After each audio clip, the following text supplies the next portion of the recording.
Shalom, chers frères et sœurs, que Dieu vous bénisse. Bonjour à vous depuis votre position. Que Dieu vous visite, que Dieu vous bénisse abondamment. Je suis votre serviteur, votre frère, le pasteur Roche-Eusèbe Cézanne. Alors, bien-aimés dans le Seigneur, nous venons à travers cette vidéo, dans cette série que nous avions dénommée Alerte au corps de Christ, alerte aux enfants de Dieu, encore alerte à l'église du Seigneur. Ce sont des séries de vidéos que nous faisons dans le but d'interpeller les enfants de Dieu afin de se préparer pour l'enlèvement de l'église. Nous bénissons le Seigneur pour tous ces serviteurs, ces servantes qui travaillent afin de préparer l'église pour son enlèvement. Nous remarquons que dans beaucoup des églises, ces derniers temps, on ne parle pas beaucoup de l'enlèvement de l'église. On parle beaucoup plus de la foi, on parle de la démonstration de la foi, on parle des combats spirituels, on parle de la délivrance, on parle de beaucoup de choses très importantes pour la vie chrétienne. Mais on parle peu de l'enlèvement de l'église. Bien-aimé dans le Seigneur, on peut être délivré d'une situation mais aller en enfer. On peut être guéri et aller en enfer. On peut être prospère et aller en enfer. Voilà pourquoi c'est très important de se préparer comme les 10 vierges. La Bible dit les 5 sont sages. Il est important que nous soyons sages afin de ne pas rater notre enlèvement, ce que la Bible appelle l'enlèvement de l'église. Alléluia.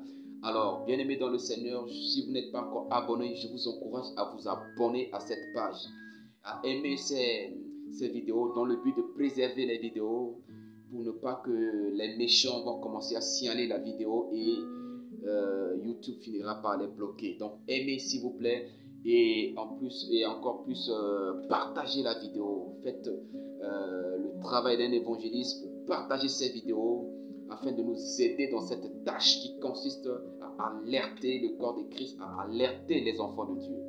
Alors, abonnez-vous et partagez la vidéo et que Dieu vous bénisse. Alors, le sujet d'aujourd'hui est intitulé « La confusion dans le corps de Christ ».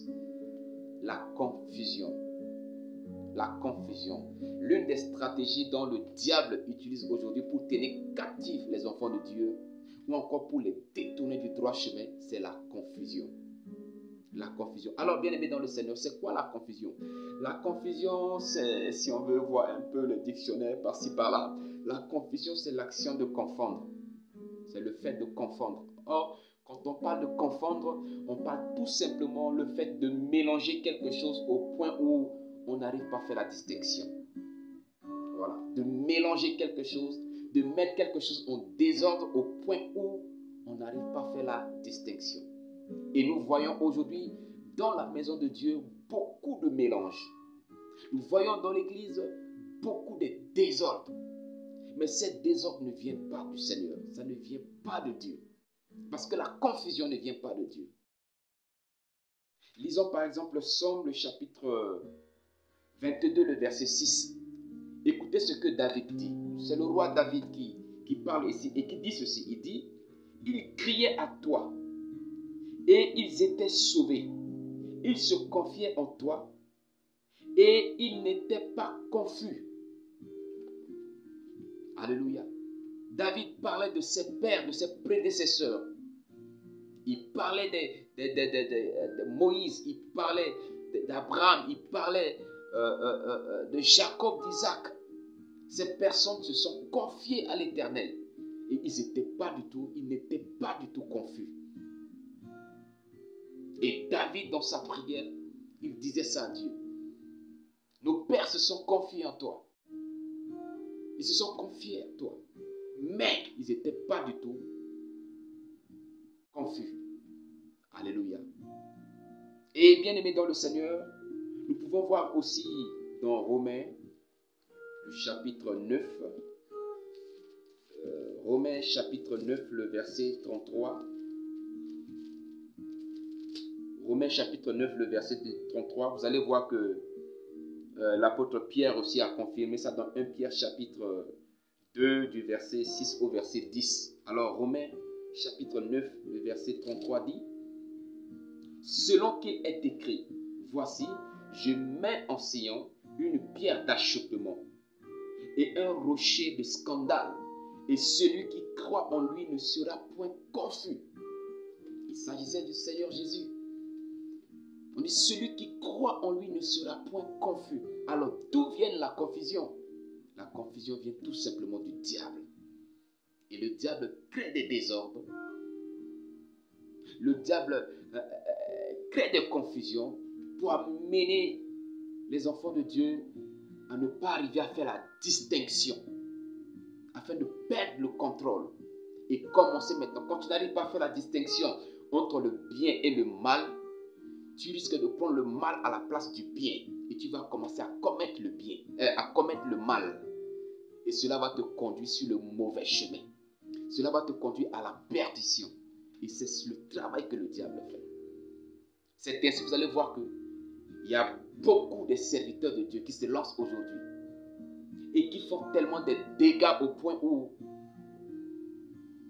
les vrais serviteurs de Dieu n'ont plus de place. Parce que le diable a envoyé ses agents sur le terrain. Ils ont gâté le terrain. Ils ont sali le terrain. Et quand les véritables serviteurs de Dieu se présentent, ils n'ont plus de place. On ne peut plus les recevoir. Je me rappelle dans mes parcours missionnaires, en 2010, j'étais dans une ville. Et quand je suis arrivé dans cette ville, je n'étais pas du tout bien accueilli. Je vous dis 2010, il y a de cela plus de 13 ans en arrière, bien aimé dans le Seigneur. Donc j'étais très jeune que ça. Et quand je suis arrivé, l'épouse du pasteur qui devait m'accueillir, l'épouse de ce pasteur était distante envers moi. Et mon séjour devait durer seulement 10 jours, si je ne me trompe pas. Et quand on a commencé le programme, le séminaire pour lequel j'étais allé dans cette ville, quand on a commencé, le premier jour, le deuxième jour, le troisième jour, cette femme est venue envers moi. Le soir, quand on est rentré à la maison, j'étais épuisé. Je suis rentré directement me reposer. Elle a envoyé m'appeler et quand je suis sorti, elle me dit qu'elle voulait se décharger. Je me suis dit, ah maman, quel fardeau est si pesant sur vous au point où vous voulez vous décharger? Elle dit, ah, laisse-moi parler. Et elle a commencé à me parler des choses que certains serviteurs de Dieu qui étaient de passage chez eux ont créé comme dégâts. Et elle a dit, c'est pourquoi depuis quand tu es arrivé, je suis méfiant envers toi. Je me mets à l'écart. Je ne t'ai pas accueilli comme cela se doit. Alléluia. La confusion. Au point où on ne sait pas faire la différence entre les véritables serviteurs de Dieu et les faux. Et beaucoup des enfants de Dieu manquent ce qu'on appelle le discernement. Or, le Seigneur Jésus dit, vous les connaîtrez par leurs fruits. À travers les actions. Quelqu'un peut bien prêcher, mais à travers ses actions, vous pouvez savoir s'il est de Dieu ou s'il n'est pas de Dieu. Parce qu'il y en a qui créent la confusion. Ils viennent avec des paroles. Ils prêchent, ils vous impressionnent avec les prêches. Mais à travers les actions, ils vous détournent du droit chemin. Quelqu'un vient, il vous prêche la parole de Dieu. Jésus est bon. Donnez votre vie à Jésus. Et après, ils viennent avec des huiles. Venez acheter. Bon, ils vous détournent. Bien-aimés dans le Seigneur, j'ai l'habitude de dire ceci. Le diable est capable de vous dire 9 vérités sur 10. Et avec un seul mensonge, il vous détourne du droit chemin. Ça fait partie de ces stratégies. La parole du Seigneur est la vérité. Et c'est une vérité à 100%. Ce n'est pas une vérité à 1000%, mais à 100%. Mais le diable peut venir avec 8, 9 vérités sur 10, mais avec un seul mensonge ou un demi-mensonge, et il vous détourne du droit chemin. Voilà pourquoi, bien-aimés dans le Seigneur, nous devons être éveillés. Nous devons avoir l'attitude des chrétiens de Bérée. La Bible dit le grand apôtre Paul, il est arrivé à Bérée pendant qu'il enseignait la parole de Dieu. Les gens de Bérée vérifiaient les Écritures pour voir si ce que l'apôtre Paul dit est vrai. Ce qu'il disait, si cela est vrai. Il y a beaucoup de choses qui se disent aujourd'hui. On attribue attribuent ça à la parole de Dieu alors que cela ne se trouve pas dans la parole de Dieu. Il y a des gens qui prennent des proverbes africains et ils se lèvent comme ça et disent que non, la Bible a dit, alors que ce n'est pas la Bible qui a dit. Il y a des gens qui prennent des adages mondains. Ils mettent ça à la place de la parole de Dieu. Ils disent que non, la Bible dit ceci, alors que la Bible n'a pas dit cela.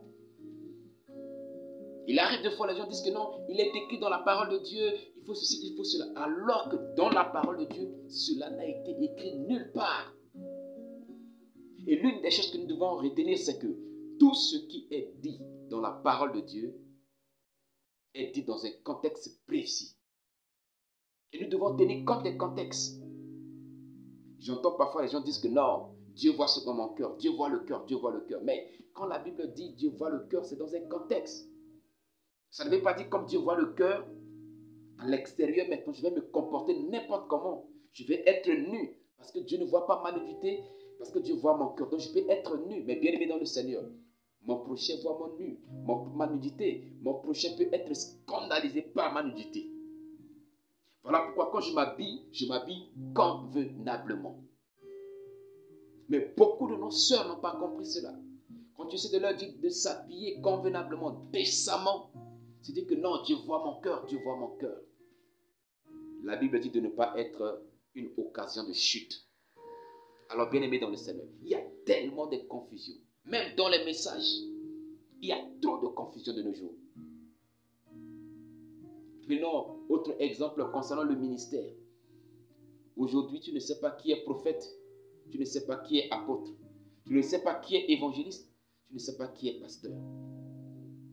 On ne sait pas. D'autres sont pasteurs hier, aujourd'hui ils deviennent apôtres. D'autres sont apôtres hier, aujourd'hui ils deviennent docteurs. Mais je vais passer à un message à tous ceux qui se font docteurs. Le ministère de docteur, c'est un appel. Cela n'est pas dû seulement au doctorat à la théologie. Mais beaucoup se lèvent comme des évangélistes. Mais après avoir eu le doctorat en théologie, ils se font appeler docteurs. Docteur. Parce qu'il a eu le doctorat en théologie. Il devient docteur évangéliste, docteur apôtre, docteur pasteur. Bien-aimé dans le Seigneur. On n'a pas besoin de doctorat en théologie avant de devenir docteur. Le ministère est un appel divin. Et ce n'est pas le diplôme de doctorat qui fait d'un ministre de l'évangile un docteur. Et il y a beaucoup de docteurs même qui disent des choses contraires à la vérité biblique. Il y a trop de confusion. Il y en a qui confondent le don spirituel avec le ministère. Parce qu'il prophétise, il a le don de prophétie, il devient prophète. Parce qu'il a le don de parole de connaissance, il devient prophète. Quelle confusion. Je me rappelle une fois comment Dieu m'a fait cette grâce-là d'avoir des paroles de connaissance quand j'étais en entretien avec quelqu'un et cette personne finit par me dire que mais pasteur, tu as raté ta vocation. Toi, tu n'es pas un pasteur, tu es un prophète. Je lui ai dit attention, je ne suis pas un prophète. Je ne suis pas un prophète. Confusion, bien-aimé dans le Seigneur. Même au niveau d'interprétation de la parole de Dieu. Il y en a qui interprètent la parole de Dieu selon la lettre. Mais la Bible dit la lettre tue. C'est l'esprit qui vivifie. Alléluia. Je me rappelle quand, au début du ministère, quand j'ai commencé à me plonger dans l'étude de la parole de Dieu, j'ai décidé de lire la Bible de Genèse à Apocalypse. Non, ce n'est pas un sujet de gloire. Mais c'est important. Et un enfant de Dieu doit le faire. Et quand j'ai commencé à lire, j'ai commencé avec Genèse, Exode, arrivé au livre de Josué, j'ai lu Josué chapitre 6, mais j'étais choqué en moi. Parce que j'étais d'abord chantre dans l'église. On a commencé le ministère de l'évangile, le ministère de la parole. Et étant chantre, on a toujours chanté que le mur de Jéricho était tombé parce que les enfants de Dieu ont crié Alléluia. D'autres disent c'est parce que les enfants de Dieu ont loué Dieu. Mais quand vous lisez le livre de Josué, le chapitre 6, vous vous allez voir que nulle part c'est écrit que le mur de Jéricho était tombé parce que les enfants de Dieu ont crié Alléluia ou bien parce qu'ils ont loué Dieu. Nulle part.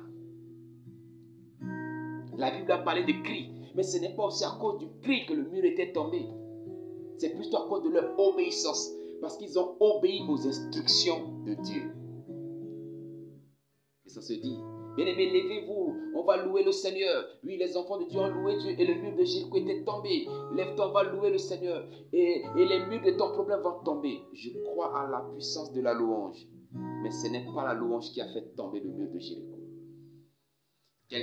Si quelqu'un ne marche pas en obéissance à Dieu, il peut louer Dieu, il peut crier Dieu.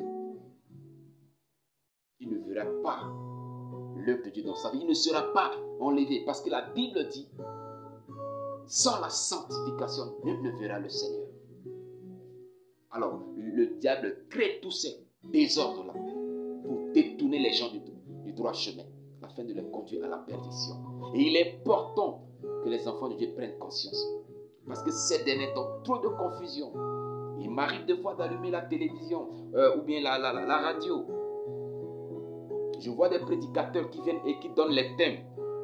Mais dans le développement, ils commencent à faire un culte de personnalité. Ils ne parlent plus de ce thème-là. Ils commencent à parler, j'ai prié pour tel, il a été guéri. J'ai prié pour tel, il a été délivré. J'ai prié pour tel, il a fait son éloge. Et à la fin, appelez-moi au contact qui s'affiche au bas de votre écran. J'ai prié pour vous. Et ça s'arrête là. Et le thème qu'il a donné, sans développement. Et on se pose des questions. C'est quoi le projet? C'est quoi le projet? On voit trop de confusion. Beaucoup de confusion. Il y a des gens qui se lèvent aujourd'hui pour dire que non, il est mort et que Dieu l'a amené, Dieu lui a montré le paradis, Dieu lui a montré l'enfer et ils viennent. Et ils disent des choses contradictoires aux Saintes Écritures. Bien-aimés dans le Seigneur, je ne suis pas contre ces personnes. Je ne suis pas contre ces expériences, ni contre ces témoignages. Mais ces expériences ne sont pas au-dessus de la parole de Dieu. Je le dis parce que j'ai écouté plusieurs personnes de ce genre et j'ai trouvé des contradictions dans ce qu'ils disent. Il y en a qui disent qu'ils sont partis, sont venus, Dieu leur a dit que les femmes doivent se voiler. Mais il y a une autre qui est partie, qui vient et qui prêche et qui ne se voile même pas. Et qui dit le contraire. Il y en a qui disent, ils sont va, ils viennent dire que non, Dieu lui a dit que toutes les pasteurs femmes vont aller en enfer, les femmes ne doivent pas prêcher. Une autre est venue pour dire que non, Dieu lui a dit de prêcher l'évangile. Mais Dieu est un Dieu de confusion ou un Dieu d'ordre? Alléluia. Quelle confusion. L'autre dit qu'on ne doit pas, l'autre dit qu'on doit. Qui dit vrai? Qui est vraiment allé au ciel? Qui a vraiment vu l'enfer? Qui a vraiment vu le paradis? Et cela crée des confusions dans la tête des enfants de Dieu. Je vois des prophétesses sur YouTube qui s'insultent. L'autre dit que non, Dieu m'a révélé que celle-là n'est pas de Dieu. L'autre se lève et dit que non, Dieu m'a dit que celle-là n'est pas de Dieu. Mais finalement, qui est de Dieu? Qui est de Dieu? Ça fait rire. Et cela ridiculise le corps de Christ aux yeux des gens du monde. Aux yeux des gens du monde. Il y en a qui disent que non, l'église ne sauve pas. On peut rester à la maison et prier. Mais la Bible dit que le Seigneur reviendra chercher son église et une église glorieuse. Si tu ne fais pas partie de l'église du Seigneur, tu ne seras pas enlevé. Parce que c'est l'église qui est l'épouse du Christ. Et c'est cette épouse qu'il viendra chercher. Alléluia. Bien-aimés dans le Seigneur, nous venons avec cette alerte. Dis aux enfants de Dieu que le diable travaille pour confondre les enfants de Dieu. Et les enfants de Dieu doivent être éveillés. Doivent avoir l'attitude des chrétiens de bérer pour vérifier les Écritures, pour sonder les Écritures et pour aussi éprouver les esprits pour voir s'ils sont venus de Dieu. Éprouvez les esprits, bien-aimés dans le Seigneur. Éprouvez les esprits. C'est important. Il faut éprouver les esprits. Le diable travaille. Dans le livre de Thessaloniciens, la Bible dit, ne méprisez pas la prophétie, mais examinez toutes choses et retenez ce qui est bon. C'est ce qui est bon qu'il faut retenir. Ce n'est pas parce qu'il a prophétisé, il a donné la couleur, le dessous que je porte, ou bien il a donné mon nom, que je vais courir bêtement derrière lui. Et puis quoi? C'est ce qui est bon, je vais retenir. C'est ce qui peut me donner la vie éternelle que je vais retenir. C'est ce qui sauve que je dois retenir. Ce n'est pas les spectacles que je dois retenir. Non. Non. Le diable travaille pour s'aimer la confusion. Vous allez voir que dans l'interprétation de la parole de Dieu, on nous a appris que la foi, la définition de la foi, que la foi c'est une ferme assurance. Mais la ferme assurance, n'importe quel peut avoir une ferme assurance. Le marabout, il est ferme assurance dans ses œuvres. Le féticheur a une ferme assurance dans ses fétiches. La sorcellerie, le sorcier ou bien la sorcière a une assurance dans sa sorcellerie. Maintenant, l'enfant de Dieu a une ferme assurance en quoi? Celle qui sort à nuit pour aller faire la prostitution, elle a une assurance qu'elle va trouver quelqu'un. C'est une assurance. C'est de la pensée positive. C'est quoi la foi? La foi, c'est avoir les regards sur Jésus. Hébreux chapitre 12. Vous voyez? Mais la confusion, on a caché Hébreux chapitre 12 parce que avoir les regards sur Jésus, c'est ça qui nous donne la vie éternelle. Donc, il faut détourner les gens d'avoir les regards sur Jésus, mais on les conduit plutôt vers la pensée positive, qui consiste à avoir une ferme assurance. Mais si tu n'as pas les regards sur Jésus, tu vas avoir ferme assurance sur quoi? Tu te bats sur quoi? Pour avoir la ferme assurance.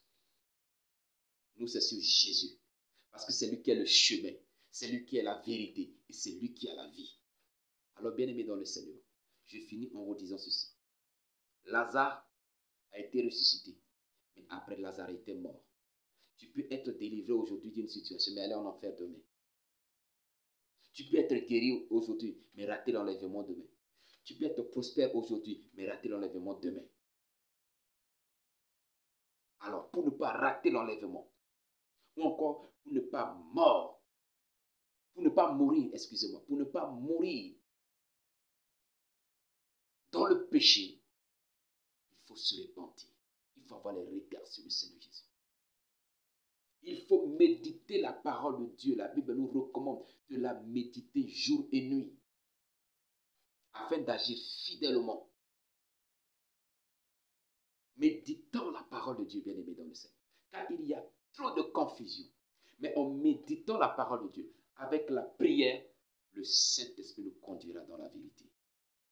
La Bible dit le consolateur, l'Esprit de Dieu, quand il viendra, c'est ce que le Seigneur Jésus a dit aux disciples. Il dit, il vous conduira dans la vérité et non dans la confusion. Quand tu vois la confusion, comprends automatiquement, comprends directement que le diable est à l'œuvre. Là où il y a la confusion, c'est là où le diable règne. Là où le Seigneur Jésus règne, c'est là où il y a la vérité. C'est là où il y a de l'ordre. C'est là où il y a de discipline. C'est là où il y a la droiture. Mais, comme vous voyez déjà, tantôt on dit ceci, tantôt on dit le contraire, c'est qu'il y a de la confusion. Et c'est que le diable est à l'œuvre. La Bible dit, le Fils de Dieu a apparu pour détruire les œuvres du diable. Et nous prions que les œuvres du diable soient détruites dans l'église du Seigneur au nom de Jésus-Christ. Je prie que les œuvres du diable qui créent des confusions dans votre pensée soient détruites au nom de Jésus. Toute influence qui crée des confusions dans votre vie soit détruite au nom de Jésus-Christ. Que le Saint-Esprit vous éclaire à travers la parole de Dieu. Pas que non, je suis là comme ça, et puis le Saint-Esprit dit non. Jésus a dit, il prendra ce qui est à moi et il vous l'annoncera. Le Saint-Esprit ne dit pas autre chose, mais ne dit pas quelque chose contraire aux Saintes Écritures, contraire parole du Seigneur Jésus-Christ. Alléluia. Prions, bien-aimés dans le Seigneur. Chers intercesseurs, chers serviteurs, servants de Dieu, chers enfants de Dieu, prions pour que le Seigneur délivre son Église de la confusion. Pour que le Seigneur libère ses enfants qui sont dans la confusion, afin d'être éclairés. Et c'est quand on est éclairé qu'on devient la lumière du monde. Mais quand on est tantôt ténèbres, tantôt lumière, finalement. Alors, bien-aimés dans le Seigneur, n'hésitez pas de nous contacter s'il le faut sur la chaîne, nos contacts. Vous pouvez nous écrire à tout moment. Que Dieu vous bénisse. Alors, n'oubliez pas de partager la vidéo, n'oubliez pas de liker la vidéo et n'oubliez pas de vous abonner à la page pour ne pas manquer les prochaines vidéos. Portez-vous bien et que Dieu vous bénisse. Amen.